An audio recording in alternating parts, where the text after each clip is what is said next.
Honorable Ousmane Diop, vous avez la parole.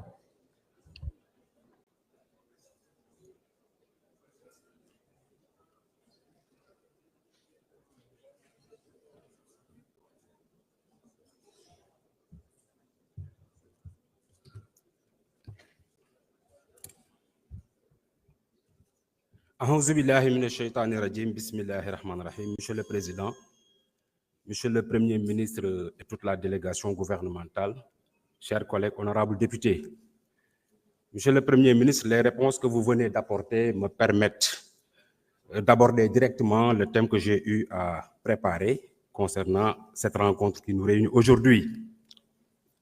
Le citoyen sénégalais.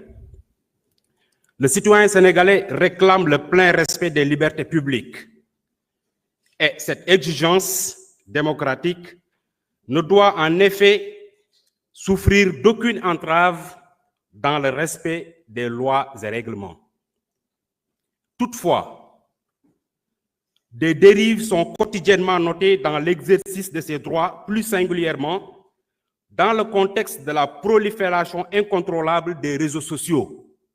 Monsieur le Premier ministre, est-ce que dañ koy bàyyi muy wéy tout en garantissant l'exercice de ces libertés publiques? Quels sont les garde-fous d'ordre légal et réglementaire que le gouvernement compte dresser pour garantir l'ordre public au sens large du terme? Le gouvernement envisage-t-il d'intégrer la conscientisation aux valeurs de citoyenneté dans ses missions de service public et en particulier dans celles confiées à la nouvelle direction générale du service civique national et du volontariat ainsi qu'au ministère chargé de l'éducation et de l'enseignement? Monsieur le ministre, question yooyu laa amoon di ko laaj di leen jaajëfal. Jërëjëf. Monsieur le Premier ministre, vous avez la parole. Merci beaucoup. J'ai la chance que la question suivante me permet de terminer li ma démarré woon. Dieu fait bien les choses, hein? Parce que li ma doon wax léegi mooy réew mi dafa am opposition boo xam ne ni jàkkaarloo woon ak ñun bi ñu yoree pouvoir ci sos ci tilimal der ci wax lu ñaaw def tout pour liquider ñu. jàpp nañu noonu la ñu war a continuer tey sauf que bëri na loo xam ne ñemeetuñ ko. am na député boo xam ne fii bokk na ci ñi daw tey fii la taxaw ne Ousmane Sonko rebelle MFDC am naa preuve bi duñ ko jox réew mi et cetera. Est-ce que tey sañ na taxawaat wax ko? Du ko ñeme. téeméeri fi tam ñeme foofu la ñu wutee ndax man li ma daan wax bi may nekk opposition damay taxaw wax ko assumer ko mais dañuy dem fay ay nit ñii ay journalistes lañu ñii ay soi-disant chroniqueurs. ne leen dem leen di diffuser de fausses nouvelles dem leen di sos ci nit ñi. léegi wax nga affaire 300 les policiers lu ne dégg nañ ko ci policiers yi. policiers yooyu recrutement politique la woon li ci ëpp. policier boo xam ne amul benn niveau d'étude mënul bind turam ñu jël ko dugal ko ci suñu police loolu am na ci du ma ne ñëpp la ak yeneen. bi débat bi posé woo ñu xool cas yi c'est pas l'autorité politique même qui a décidé, c'est leur propre hiérarchie qui a fait la proposition ne lii matalul charte police mënuñu koo bàyyi suñu biir, ça nous pose problème. C'est la propre hiérarchie policière qui a fait la proposition. Ça n'a rien de politique. Suñu ñëwoon fekk fi policiers yoo xam ne seeni kilifa dañ koo valider ne lii la ñu soxla it dañ leen di bàyyi ñu continuer dem. ngeen bëgg a utiliser loolu en pensant que c'est un secteur sensible, c'est des gens qui ont une formation, qui peuvent demain se sortir, manifester, xeex ak alkaati yi ngeen nekk ci yooyu. C'est-à-dire suba ba ngoon jot seen ñaan mooy réew mi déstabiliser wu pour ñu ne problème am na fi. Et vous faites feu de tout bois. Et vous utilisez souvent, malheureusement, des gens que je qualifie d'inconscients. Ñu ne ci plateau yi di wax. Par rapport à la question posée par l'honorable député, dama wax sànq ni la politique pénale est définie par le pouvoir exécutif. Ci domaine bii maanaam annoncé ko Sénégal yépp nag. Désormais, la politique pénale, c'est zéro tolérance en la matière. Ma wax ko ñëpp. Sur le fondement de la Constitution de la République du Sénégal.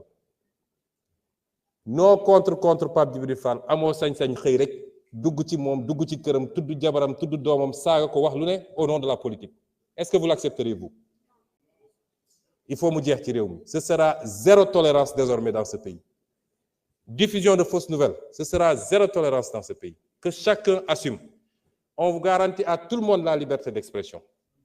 Et on ne vous garantit pas ce qui va suivre après. Ku nekk na assumer li muy wax.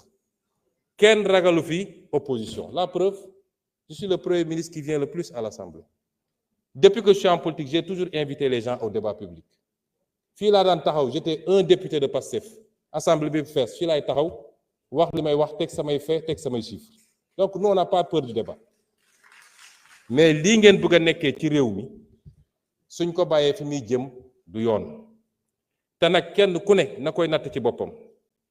Le juge bi nga xam ne andil nañ ko nit kooku avoué devant le juge ni lii maa ko wax maa ko def mu soofantal ko relaxé ko ne c'est pas grave te juge boobu buñ ko waxoon le 10e de ça ñu ne outrage à magistrat loolu du yoon.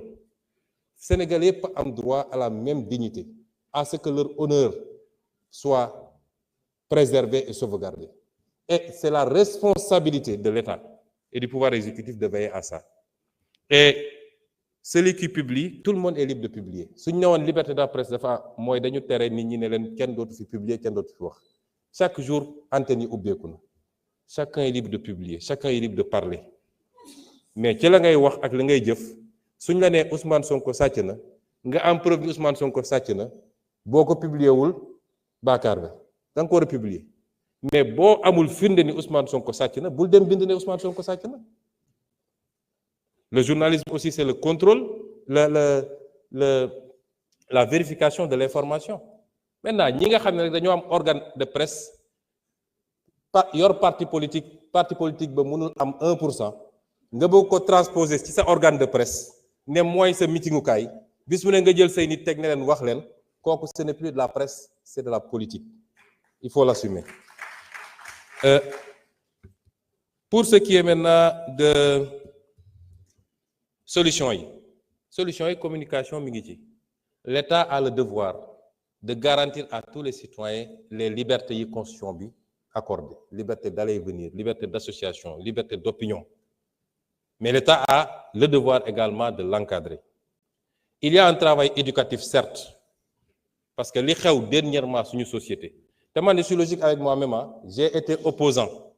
Mun ngeen génne samay vidéo yu bari yu ma wax ak samay militant ne leen santuma kenn saaga ak xaste parce que loolu du suñu ADN.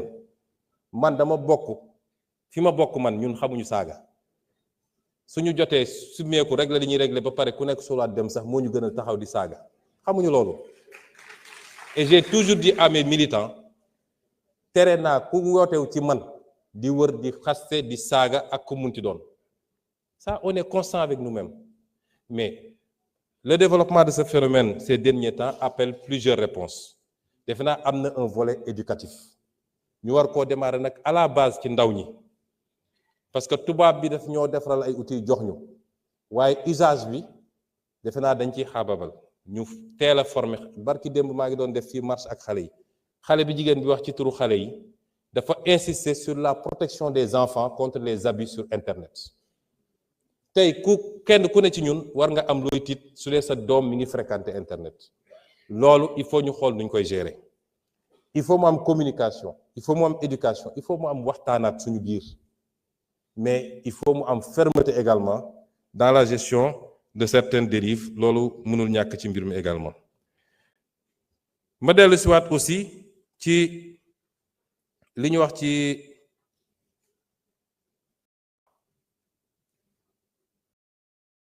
licenciement yi non waxoon naa ci licenciement ci migration circulaire bi ñun suñu position dafa mus a leer bi may nekk opposant dem naa fii ci plage bi fekk fa nit ñi waxtaan ak ñoom ne leen kenn mënul tere kenn tukki bu ngeen amee yoon bu leer nañ am kayit yu wér kéng bëgg a tukki leen bëgg a liggéey leen loolu c'est pas un problème. Nit dina tukki pas parce que dafa amul mais nit mun na nekk fii nekk cadre dans une société di feyeku lu baax ñaata nit a ko def jékki-jékki ne maa ngi dem Canada wala maa ngi dem fii.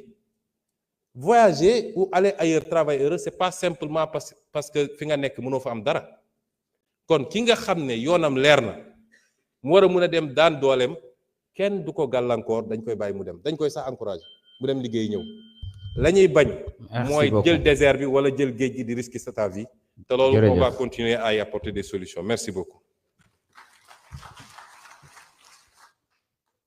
Merci beaucoup. Honorable Koumba Ndiaye, vous avez la parole.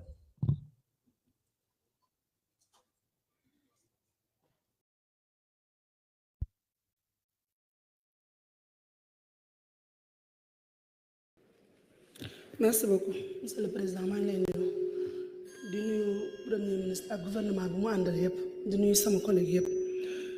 Monsieur le Premier ministre ginnaaw bi ñu seetloo que ni bi ngay jël réew mi dafa fekk ni jafe-jafe finance publique daf fi nekk mu bari lool ci wàllu dund gi cher lool nga amoon yéene wàññi ko wàññi googu nga xamante ne nag wàññi woon